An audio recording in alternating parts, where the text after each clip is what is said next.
Have you ever really thought about what happens to all your stories, your advice, your private jokes, after you're gone? I mean, in this digital world, we leave behind this huge trail of data. But what about our actual voice, our truth? Well, a new service is exploring this really profound idea. What if you could actually curate that legacy yourself, sealing it away just for the people who matter most? And that's really the whole idea here, offering a transition, not just an abrupt, sudden silence. This is the emotional heart of a new service called Cella AI.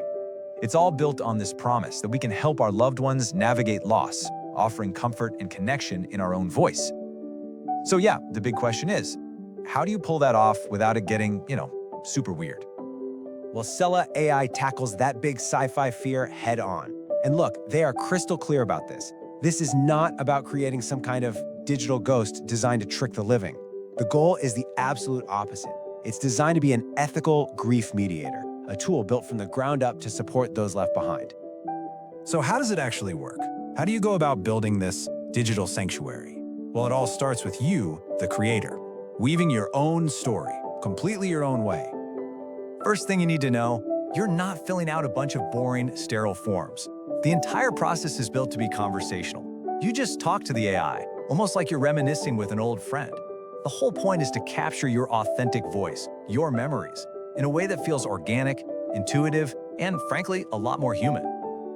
The process itself is broken down into 4 pretty simple stages. First up, you just talk, and as you do, the AI starts to learn your unique tone. Then, and this part is absolutely crucial, you create these private, partitioned dossiers for the different people in your life. One for your spouse, one for your kid, one for a best friend. As you talk, the AI is smart enough to sort your stories into the right place. Then, once you feel like you've said everything you need to say, you seal it all up. Okay, so this dossier system, it's pretty much the secret sauce for privacy here. It means the advice you have for your child is completely separate from the inside jokes you share with your best friend. And that partitioning is absolute. What's in one dossier can never, ever be seen by someone who only has access to another. And this is all powered by some pretty sophisticated European AI from a company called Mistral, which keeps everything within a very strict privacy framework. All right, but let's be real. If you're gonna pour your most private thoughts and memories into something like this, you have to be able to trust it, like 100%. So let's talk about the security. The whole thing is built on this really important security principle called zero-knowledge encryption. What that means in simple terms is that your data gets scrambled the second you create it, and you, and only you, hold the key. Not the company, not the people hosting the servers, nobody else can read it. It's basically the digital version of a diary with a lock that only you can open. Okay, so you're probably thinking, but wait, who unlocks it when I'm gone? That's where the keystone comes in. This is one person you trust, but their role is purely administrative. Think of them like the executor of a will.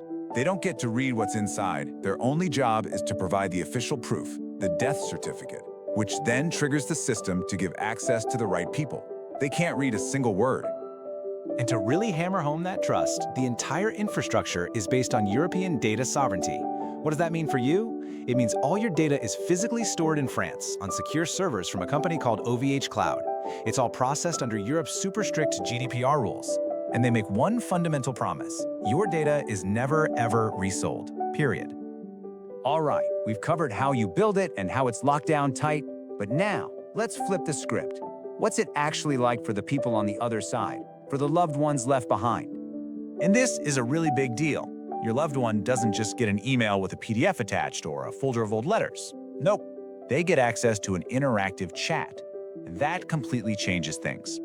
It turns your legacy from this static monument into a dynamic, living space for them to connect and remember. So inside this space, they can literally ask questions, and the AI will answer using only the information you put inside their specific dossier. You can even set it up to deliver messages on future dates, like a birthday or an anniversary. The whole experience is just designed to be this gentle tool to help them process their grief and feel that continued connection. This brings us to what might be one of Cella AI's most unique and honestly most interesting parts, its philosophy of ephemeral memory. This isn't just some feature, it's a set of foundational ethical rules that guide how this digital legacy is handled over time. Which really makes you stop and think, right? Should a digital memory like this be around forever? Cella AI has a very specific and maybe surprising answer to that question. So their first big rule is this: it's a right of visit, not a right of ownership. This means a loved one can come and interact with the memory. They can visit it, but they can't just download all the raw data. And why do they do that? Well, it's to protect your words, to make sure they can't be copied, pasted, and taken out of context, or worse, used to train other AIs down the line. The memory stays a sacred space. And rule number 2? Honestly, it's even more radical: the right to be forgotten. When a survivor doesn't need the service anymore, or just stops maintaining it, the data for their dossier is irreversibly deleted. It's gone. Poof. Forever. And this isn't seen as a bug or a loss. It's a feature. It's designed to allow for those final, natural stages of grieving and letting go, so the memory doesn't become a permanent crutch. Okay, so the big question: how do you pay for something like this?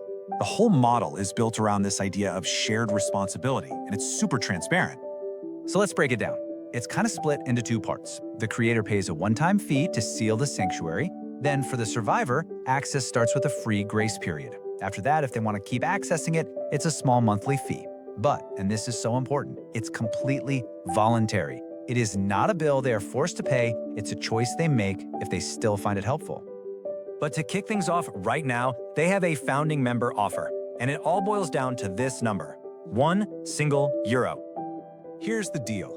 You pay a one-time, non-refundable euro to reserve a priority spot, and that euro goes directly to supporting development. In return for that support, you get a 20% discount on your final seal. Now, they're super upfront about this. There's a risk. You're supporting a project in its earliest phase, so you have to accept that if it doesn't end up making it to a full commercial launch, that euro's gone. And what this all comes down to is a really core belief they have.